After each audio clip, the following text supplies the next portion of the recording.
کہ شیطان نے اللہ رب العزت کی بارگاہ میں چیلنج کیا تھا کہ میں تیرے بندوں کو گمراہ کروں گا.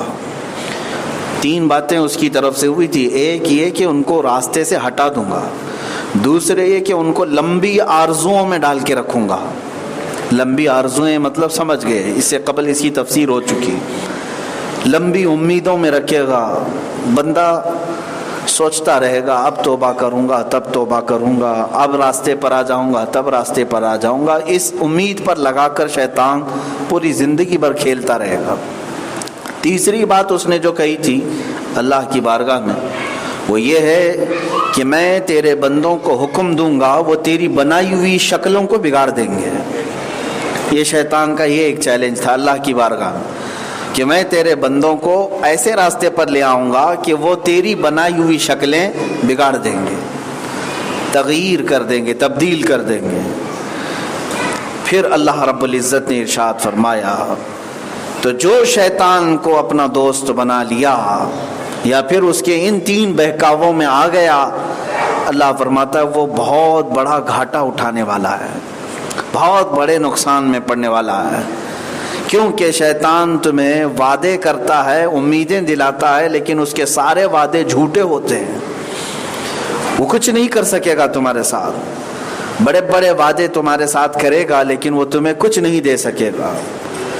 آج شیطان وعدے کیسے کرتا ہے آپ کو کیسے پتا چلے گا؟ قرآن کہہ رہا ہے شیطان تمہارے پاس لمبے وعدے کرتا ہے، میں تجھے بہت بڑا مالدار بنا دوں گا، اتنے بڑے منصب پہ پہنچا دوں گا، اتنے تیرے لوگ آس پاس ہوں گے، فلاں ہوں گے. شیطان اس طرح کے دعوے کرتا ہے. مجھے بتاؤ آج تک کسی کے پاس ایسے آیا شیطان اور کہا؟ کب وعدے کر رہا ہے شیطان؟ تو قرآن کیوں کہہ رہا ہے شیطان اس طرح کے وعدے کرتا ہے بندوں سے؟ میرے عزیزو تمہارے پاس بہت مرتبہ آیا اور بہت مرتبہ وعدے بھی کیا. یہ اور بات ہے کہ ہم شیطان کی کوئی شکل دیکھنے کی امید لے کر بیٹھے ہوئے ہیں. شیطان کب کے ہمارے پاس آتا ہے جاتا ہے، انسانوں کی شکل میں آتا ہے، دوستوں کی شکل میں آتا ہے، تمہیں بڑے بڑے باغات دکھاتا ہے، لمبے پلان سکھاتا ہے. تو جو سفلی اور جادو کی بیٹھکوں پر بیٹھتے ہیں تو فرمایا گیا وہ شیطان کے ایجنٹ ہیں. مکمل شیطان ان کی رہنمائی کرتا رہتا ہے، انہیں بڑے بڑے وعدے کرتا ہے کہ تم یہ سفلی عمل کے ذریعے سے ان بندوں کو راستے سے ہٹا دو، گمراہ کرو، میں تمہیں اتنے پیسوں کی طرف سے مدد کروں گا، فلاں کروں گا. لیکن اس کا ہر وعدہ جھوٹا ہوتا ہے. وہ سامنے والے کو بھی ذلیل کرتا ہے اور سارے لوگوں کو بھی ذلیل کرتا ہے. یہ اللہ تعالیٰ نے فرمایا ایک تو وہ تمہیں جھوٹا وعدہ کرتا ہے اور دوسرے تم اس کے وعدے کے پیچھے پڑ گئے، یعنی اس کے بہکاوے میں آ گئے. اللہ فرماتا ہے مأواہم جہنم، ان کا ٹھکانہ دوزخ ہی ہوگا جو شیطان کے پیچھے چل پڑے. اس پر میں ایک حکایت جو تفسیر میں بھی ملتی ہے عرض کرتا ہوں کہ شیطان کس طرح کے وعدے کرتا ہے اور کیسے مدد کرتا ہے. آج بہت سارے لوگ اسی بہکاوے میں آ کر کے چلے جاتے ہیں شارٹ کٹ راستہ دیکھنے کے لیے کہ جلدی سے کوئی اثر ہو جائے. ایسے لوگوں کے ہاں چلے جاتے ہیں، دین بھی ان کا جاتا ہے، ایمان بھی چلا جاتا ہے اور شیطان انہیں جہنم میں بھی لے جاتا ہے. سنیں، ایک بزرگ تھے اور بڑے پارسا، نیک، زاہد، پرہیزگار. ان کی بستی میں اچانک انہیں یہ خبر ملی کہ لوگ جو ہے ایک درخت کی پوجا میں لگ گئے ہیں. مسلمان تھے لیکن اس درخت سے کچھ ان لوگوں نے اپنی آس بڑھا لی کہ اس درخت کے ارد گرد کچھ تو اثر ہے جس کی بنیاد پر ہمارے گھروں میں بھلائی آتی ہے. ایسے انت وشواس جس کو کہتے ہیں، درخت سے لوگوں نے جوڑ لیا، جھاڑ کی پوجا میں لگ گئے. روز وہاں پر جمگٹا جمع ہونا شروع ہوا.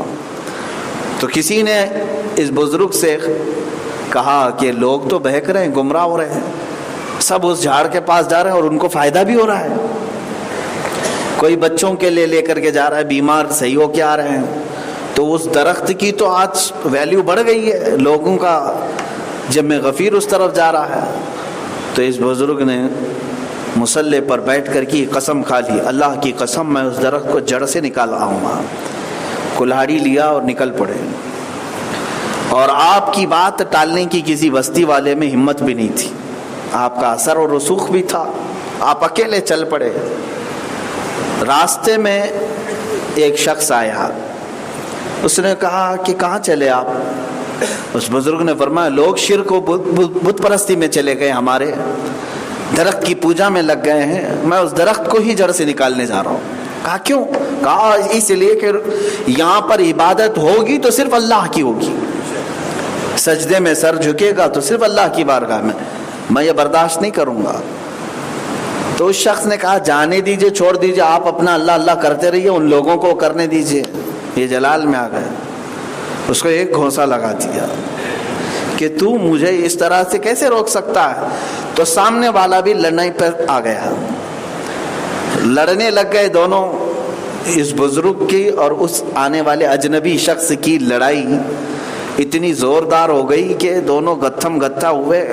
تھوڑی دیر کے بعد چت گرا دیا. کس نے؟ اس بزرگ نے اس آئے ہوئے اجنبی شخص کو گرا دیا. اس کے سینے پر چڑھ کر بیٹھے اور کہا اس درخت کو بعد میں کاٹتا ہوں، پہلے میں تجھے کاٹتا ہوں. تو اس نے کہا کہ معاف کیجئے مجھے، میں تو بس ایک مشورہ دینے کے لیے آیا تھا. بہرحال دیکھیں آپ مجھے چھوڑ دیں، میں ایک اور بات آپ کے سامنے رکھتا ہوں. درخت ہے نا، جھاڑ ہے، آج یا کل سوکھ جائے گا، ختم ہو جائے گا. آپ کاٹ کر کے لوگوں کی خواہ کیوں تانے سنیں گے، گالیاں سنیں گے لوگ، کچھ نہ کچھ تو آپ کو بولیں گے. ہمارا فائدہ ہو رہا تھا، اس درخت کو نکال دیا. اس درخت کو چند دنوں کے بعد ویسے ہی مر جانا ہے، ختم ہو جائے گا درخت. اس سے بہتر ہے کہ میں آپ کی خدمت میں لگ جاتا ہوں. آپ جیسا پرہیزگار میں نے دیکھا نہیں، آپ جیسا متقی میں نے دیکھا نہیں کہ اللہ کی رضا کے لیے آپ اس درخت کو ہی جڑ سے نکالنے جا رہے تھے. میں آپ کے سامنے ایک سجھاؤ دیتا ہوں، وہ یہ ہے کہ میں فلاں جگہ سے سونے کی اشرفیاں لاتا ہوں. میرا کارخانہ ہے، میرا خزانہ ہے. روزانہ 100 اشرفیاں میں آپ کے دربار میں پیش کرتا ہوں. اس سے دین کا بہت بڑا کام ہوگا.